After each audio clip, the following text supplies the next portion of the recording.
तब श्री रामचंद्र जी ने सखा घो को अनेकों तरह से घर लौट जाने के लिए समझाया। श्री रामचंद्र जी की आज्ञा को सिर चढ़ाकर उसने अपने घर को गमन किया। फिर सीता जी, श्री राम जी और लक्ष्मण जी ने हाथ जोड़कर यमुना जी को पुनः प्रणाम किया और सूर्य कन्या यमुना जी की बड़ाई करते हुए सीता जी सहित दोनों भाई प्रसन्नतापूर्वक आगे चले। रास्ते में जाते हुए उन्हें अनेकों यात्री मिलते हैं।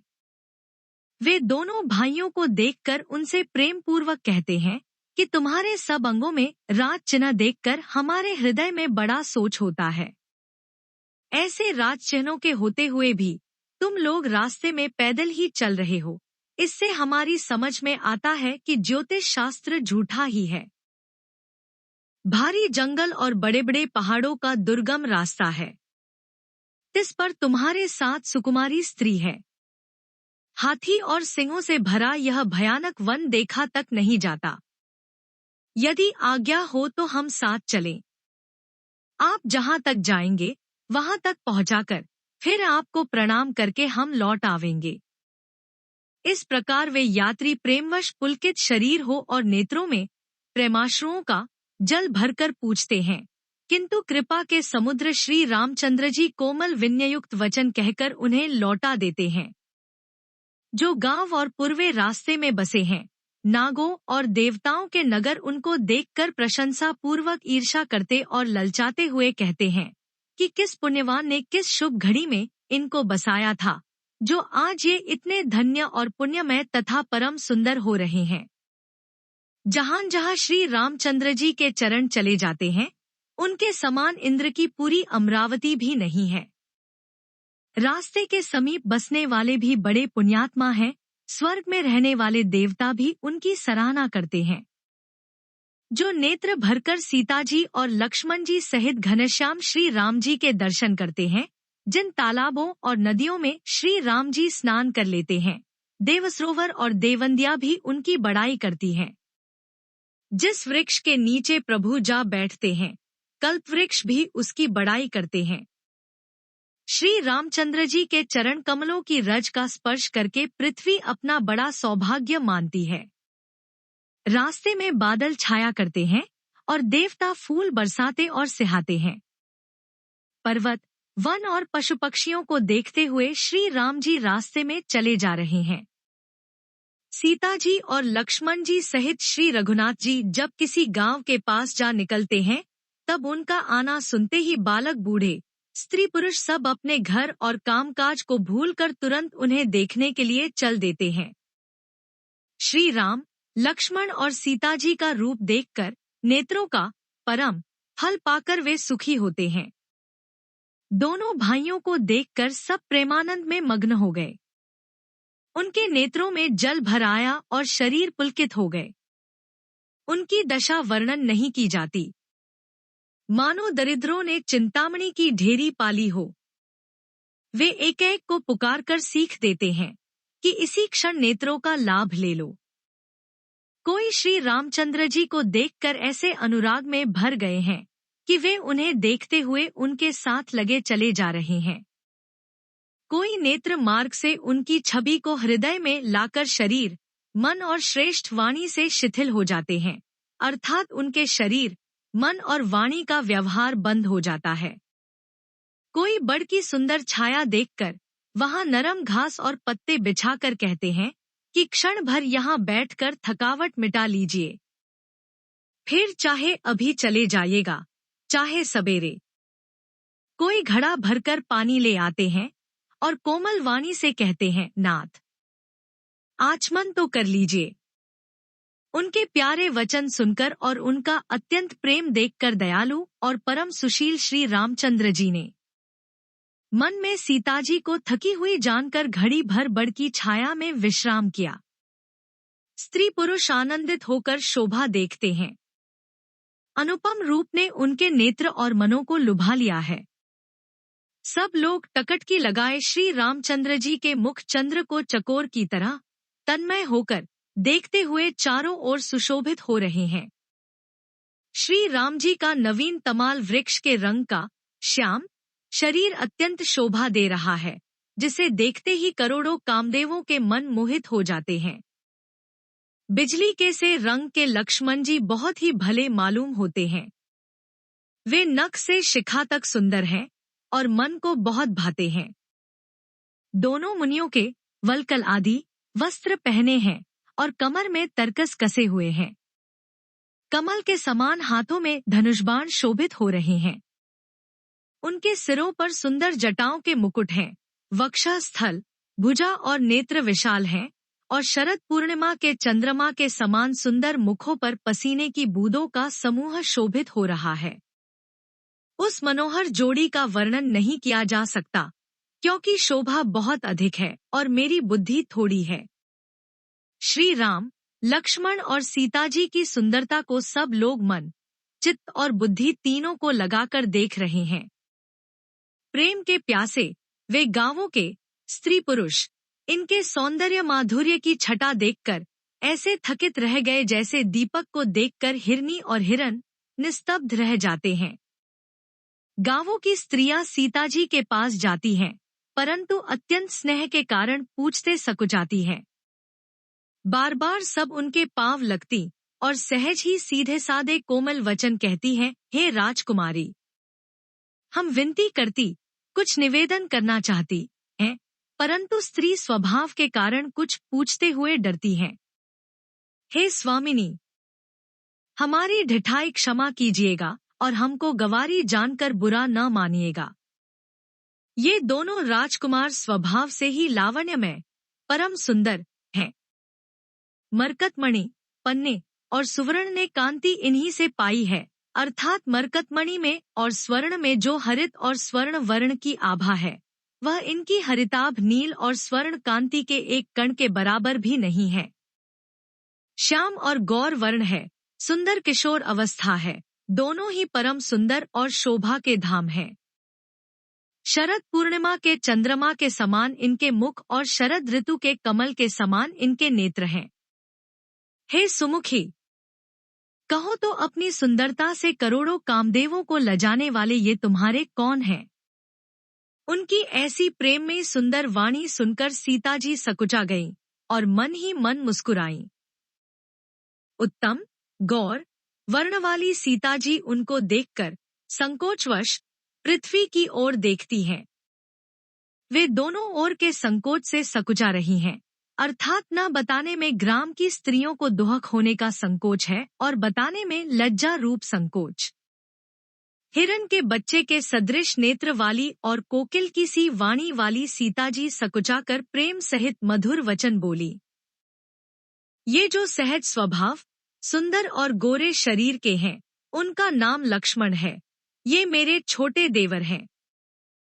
फिर सीताजी ने लज्जावश अपने चंद्रमुख को आंचल से ढंकर और प्रियतम श्री राम जी की ओर निहार कर भौहें टेढ़ी करके खंजन पक्षी के से सुंदर नेत्रों को तिरछा करके सीताजी ने इशारे से उन्हें कहा कि ये श्री रामचंद्र जी मेरे पति हैं।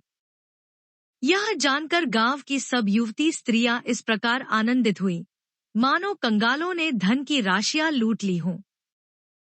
वे अत्यंत प्रेम से सीताजी के पैरों पड़कर बहुत प्रकार से आशीष देती हैं, शुभ कामना करती हैं कि जब तक शेष जी के सिर पर पृथ्वी रहे तब तक तुम सदा सुहागिनी बनी रहो और पार्वती जी के समान अपने पति की प्यारी हो। हे देवी, हम पर कृपा न छोड़ना, बनाए रखना। हम बार बार हाथ जोड़कर विनती करती हैं, जिसमें आप फिर इसी रास्ते लौटें और हमें अपनी दासी जानकर दर्शन दें। सीता जी ने उन सबको प्रेम की प्यासी देखा और मधुर वचन कह कहकर उनका भलीभांति संतोष किया, मानो चांदनी ने कुमुदिनियों को खिलाकर पुष्ट कर दिया हो। उसी समय श्री रामचंद्र जी का रुख जानकर लक्ष्मण जी ने कोमल वाणी से लोगों से रास्ता पूछा। यह सुनते ही स्त्री पुरुष दुखी हो गए। उनके शरीर पुलकित हो गए और नेत्रों में वियोग की संभावना से प्रेम का जल भर आया। उनका आनंद मिट गया और मन ऐसे उदास हो गए मानो विधाता दी हुई संपत्ति छीने लेता हो। कर्म की गति समझकर उन्होंने धैर्य धारण किया और अच्छी तरह निर्णय करके सुगम मार्ग बतला दिया। तब लक्ष्मण जी और जानकी जी सहित श्री रघुनाथ जी ने गमन किया और सब लोगों को प्रिय वचन कहकर लौटाया, किंतु उनके मनों को अपने साथ ही लगा लिया। लौटते हुए वे स्त्री पुरुष बहुत ही पछताते हैं और मन ही मन दैव को दोष देते हैं। परस्पर बड़े ही विषाद के साथ कहते हैं कि विधाता के सभी काम उल्टे हैं।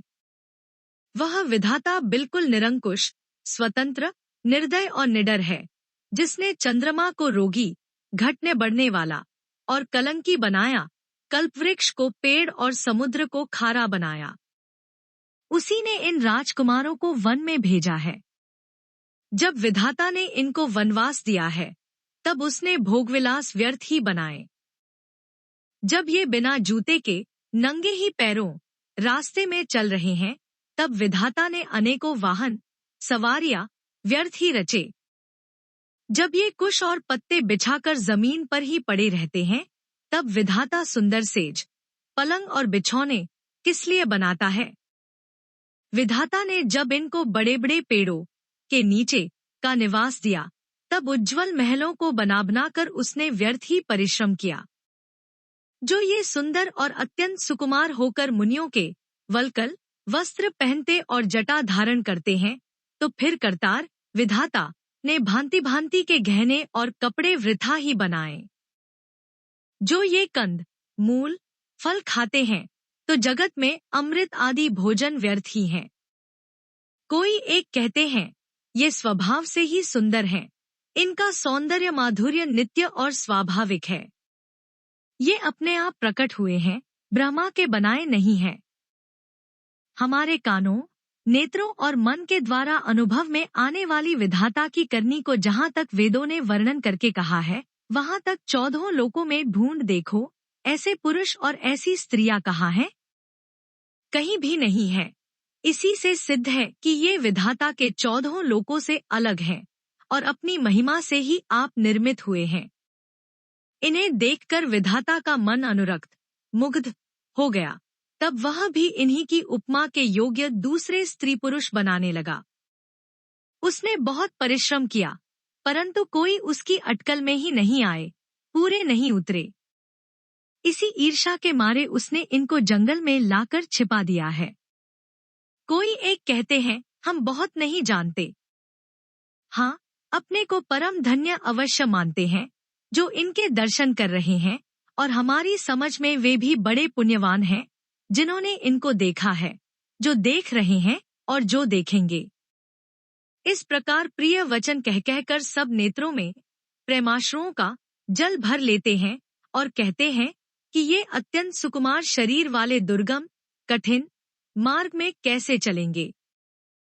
स्त्रियां स्नेहवश विकल हो जाती हैं, मानो संध्या के समय चकवी भावी वियोग की पीड़ा से सोह रही हो, दुहखी हो रही हो।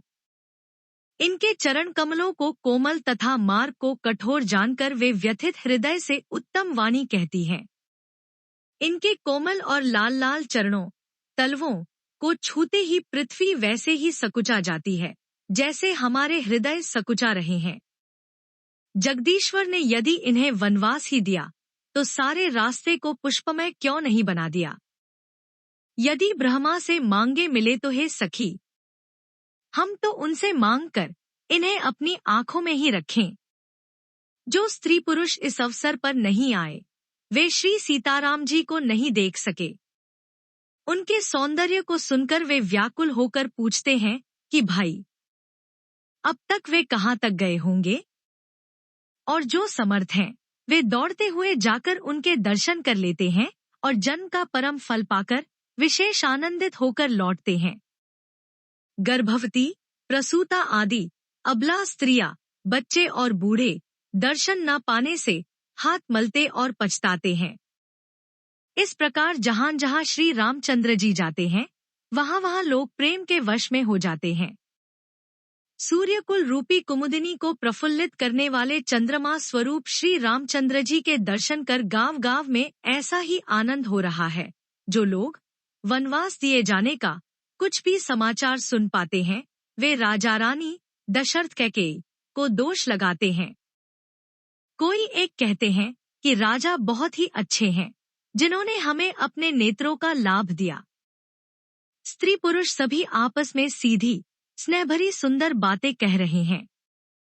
कहते हैं वे माता पिता धन्य हैं, जिन्होंने इन्हें जन्म दिया। वह नगर धन्य है, जहां से ये आए हैं। वह देश, पर्वत, वन और गांव धन्य है, और वही स्थान धन्य है, जहां जहां ये जाते हैं। ब्रह्मा ने उसी को रचकर सुख पाया है, जिसके ये श्री रामचंद्र जी सब प्रकार से स्नेही हैं। पथिक रूप श्री राम लक्ष्मण की सुंदर कथा सारे रास्ते और जंगल में छा गई है। रघुकुल रूपी कमल को खिलाने वाले सूर्य श्री रामचंद्र जी इस प्रकार मार्ग के लोगों को सुख देते हुए सीता जी और लक्ष्मण जी सहित वन को देखते हुए चले जा रहे हैं। आगे श्री राम जी हैं, पीछे लक्ष्मण जी सुशोभित हैं। तपस्वियों के वेश बनाए दोनों बड़ी ही शोभा पा रहे हैं। दोनों के बीच में सीता जी कैसी सुशोभित हो रही हैं, जैसे ब्रह्मा और जीव के बीच में माया। फिर जैसी छवि मेरे मन में बस रही है, उसको कहता हूँ मानो वसंत ऋतु और कामदेव के बीच में रति कामेदव की स्त्री शोभित हो।